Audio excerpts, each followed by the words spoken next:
জন্য বাড়ির কাছের মন্দির। দেখুন তখন কাঠবেড়ালিটাকে দিয়েছিলাম, খাচ্ছে দেখুন। চলুন। Hello everyone, welcome back to my channel. আশা করছি আপনারা সকলে খুব ভালো আছেন, আমিও খুব ভালো আছি। আমার চ্যানেলের এবং আমার পক্ষ থেকে সকলকে জানাই বাংলার নববর্ষের শুভ নববর্ষ। সকলে ভালো থাকবেন, সুস্থ থাকবেন আর অনেক আনন্দে থাকবেন। চলুন, আমি এখন তৈরি হয়ে নিয়েছি। সকালবেলা উঠেছি অনেকক্ষণ, চান টান করে সকালবেলা পুজো দিয়ে। আর আজকে একটু যাই আমি মানে নববর্ষের দিনে পুজো দিতে। তো পুজো দিতে আর কোথাও নয়, আজকে যেহেতু আবার মঙ্গলবার, আমাদের এখানে একটি বজরংবলীর মন্দির আছে, তো সেখানেই যাব। চলুন বেরোই, তারপর আজকের দিনটা টুকটাক এইভাবেই কাটবে। এখনো অবধি কোনো প্ল্যান নেই।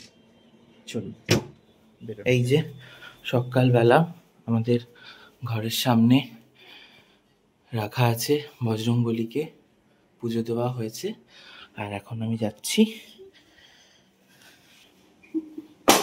একবার নববর্ষের দিনে মন্দিরে পুজো দিতে। চলুন। 5 টাকার ধূপ দিয়ে দেবে আর 5 টাকার মোমবাতি। ধূপবাতিটা পাড়ার দোকান থেকেই কিনে নিলাম, কারণ রাস্তায় নাও পেতে পারি।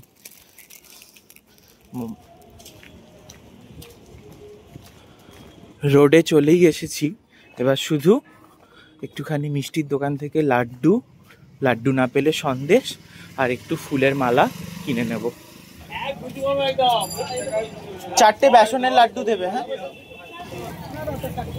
জবার মালা আছে বড়, একটা দিয়ে দাও। ছোট বড় বড় কত করে ওগুলো? চলুন, ফুল, মিষ্টি, ধূপ, মোমবাতি কিনে নিয়েছি, এবার যাব মন্দির। একদম রোডের ওপরেই আমাদের এই বজরংবলীর মন্দির। খুব ছোট থেকে দেখছি, খুব ছোট্ট করেই মন্দিরটি শুরু হয়েছিল, এখন আস্তে আস্তে একটু আকারে বড় হয়েছে। আমার এই প্রথম মন্দিরে আসা, পথ চলতির সময়ে মাঝে মাঝে প্রণাম করেই চলে যাওয়া, আর এই প্রথমবার বজরংবলীর দর্শন করলাম। কি অপূর্ব সুন্দর মন্দিরটি সাজানো এবং স্নিগ্ধ পরিবেশ। ধূপবাতি দাঁড়িয়ে এখানে খুলছি ঠিকই, কিন্তু এখানে ধূপবাতি জ্বালা যাবে না। ওপরে পাখা লাগানো আছে, নিচে বসে সবাই প্রার্থনা করে। এই গরমে এটা কিন্তু বেশ শান্তি, তাই বাইরে থেকেই ধূপবাতি দেখাবো। এবং এই যে আমি এবং বজরংবলী, কি অপূর্ব সুন্দর লাগছে দেখুন, মালাটা পরিয়েও দিয়েছে। চলুন, পুজো দিয়ে দিয়েছি, এবার বাড়ি গিয়ে করব টিফিন।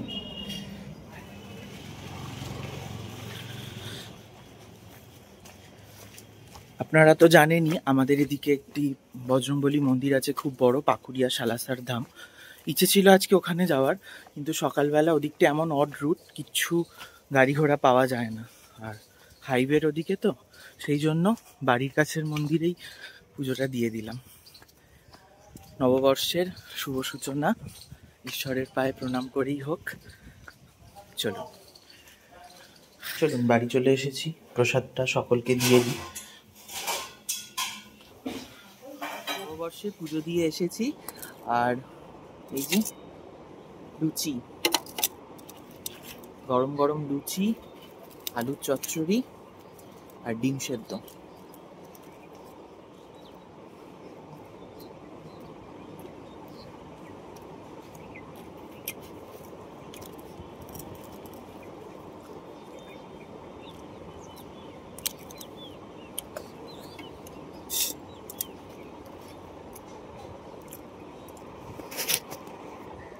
ডাইনিং টেবিলে বসে ভাবলাম খাবো, কিন্তু ওখানে রান্না করলে না পাখা চালানো যায় না, আর আমার খুব গরম হচ্ছে, ওই জন্য আমি এখানে নিয়ে চলে এলাম।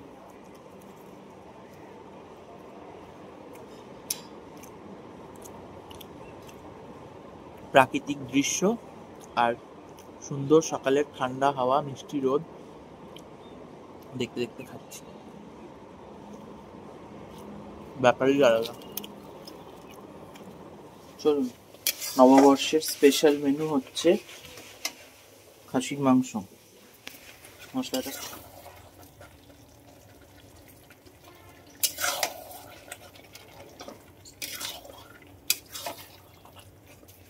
কই রে? রোজ এই জানলায় 2টো করে কাঠবেড়ালি আসবে খাবার খেতে, এক্ষুনি চলে গেল। হ্যাঁ আছে আছে, এদিকেই আছে। দুদিন মুড়ি দিয়েছি, আজকে বিস্কুট দিই, দেখি খায় কিনা।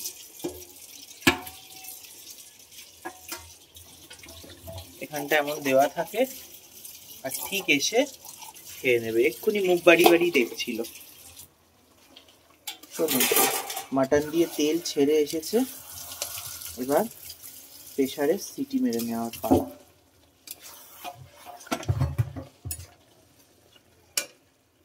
কষিয়ে নেওয়ার পর মশলার গন্ধটা একদম চলে গেছে, এরপর প্রেসারে দিয়ে সিটি মেরে নেওয়ার পালা। টমেটো আছে এখানে দুটো।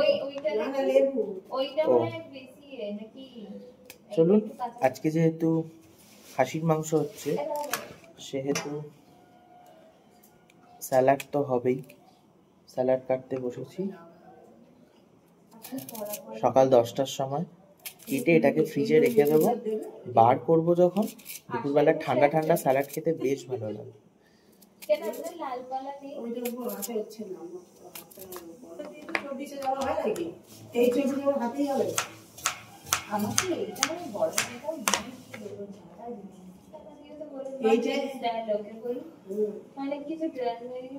সবার মন হয় না গো, মন থাকা চাই সবার। ওই জন্যই তো আমি একটা সাইড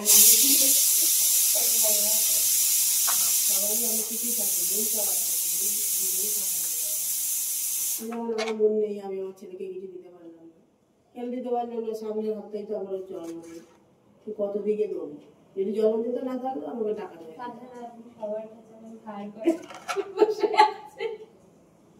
সবাই আপনার থেকে পায়।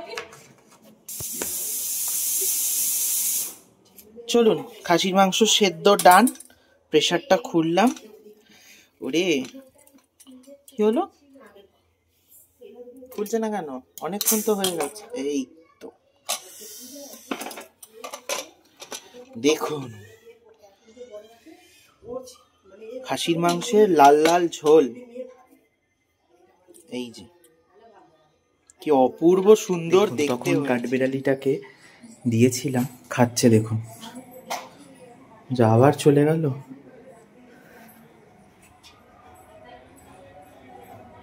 যতবারই ভাবছি ক্যামেরা বন্দি করবো, কি মিষ্টি লাগছে। এই দেখুন এখানটা ঘুরঘুর করছে।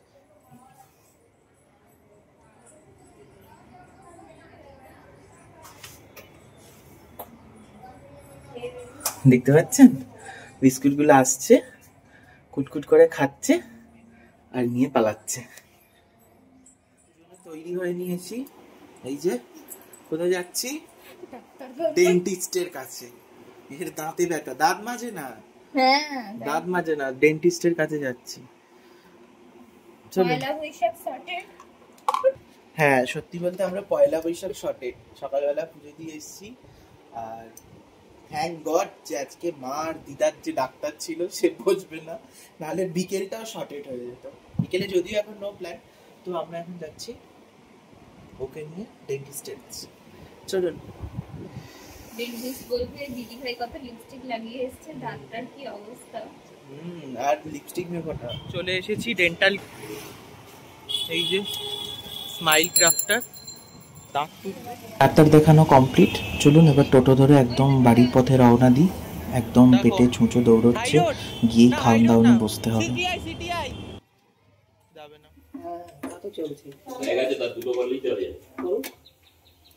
চলুন, বেগুনি ভাজতে বসেছি আমি এখন। ওষুধ দিয়ে দিল তাই তো? হ্যাঁ, 5 দিন পর যেতে পারো। আমার কটা ভাজবো বেগুনি?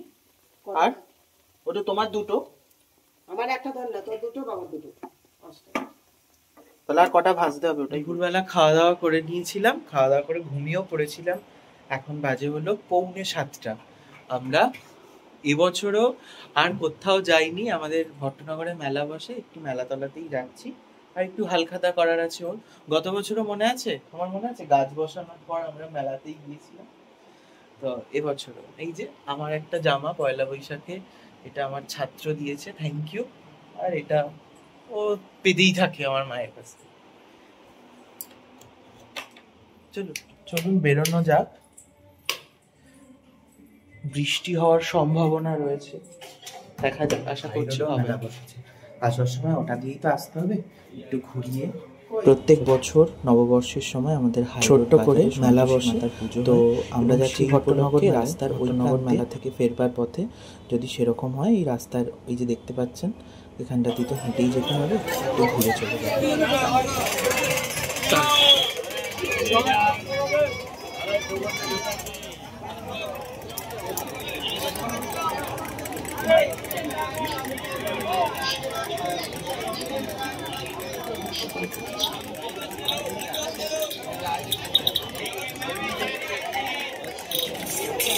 মানি ব্যাগ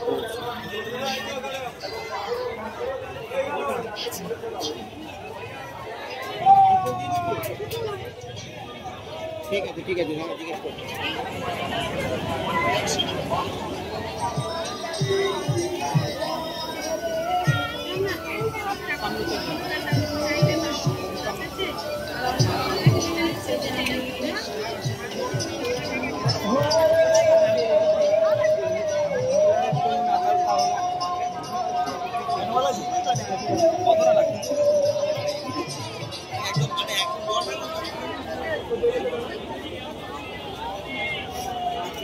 মেলায় গিয়ে টুকটাক খাওয়া দাওয়া, বই কেনা, কাজের জিনিসপত্র কিনে ফেরা, আর ফেরবার পথে হালখাতা না করলে হয়। আমরা এসেছি রুদ্রবাবুদের দোকানে। আমার কাছে আঁকে এবং সোনার কাছে পড়ে, এবং দিদিদের সোনার দোকান, তো সেখান থেকেই হালখাতা করে ফিরবো বাড়ি। নববর্ষ কমপ্লিট হলো, মিষ্টি এবং ক্যালেন্ডার পেয়ে। কি ভালো ক্যালেন্ডার দেখুন, জয় জগন্নাথ। চলুন আজকের ব্লগ এখানেই শেষ করছি। দেখা হবে খুব শিগগিরই নতুন আরেকটি ব্লগে। ততক্ষণ ভালো থাকবেন, সুস্থ থাকবেন, হাসি খুশি থাকবেন।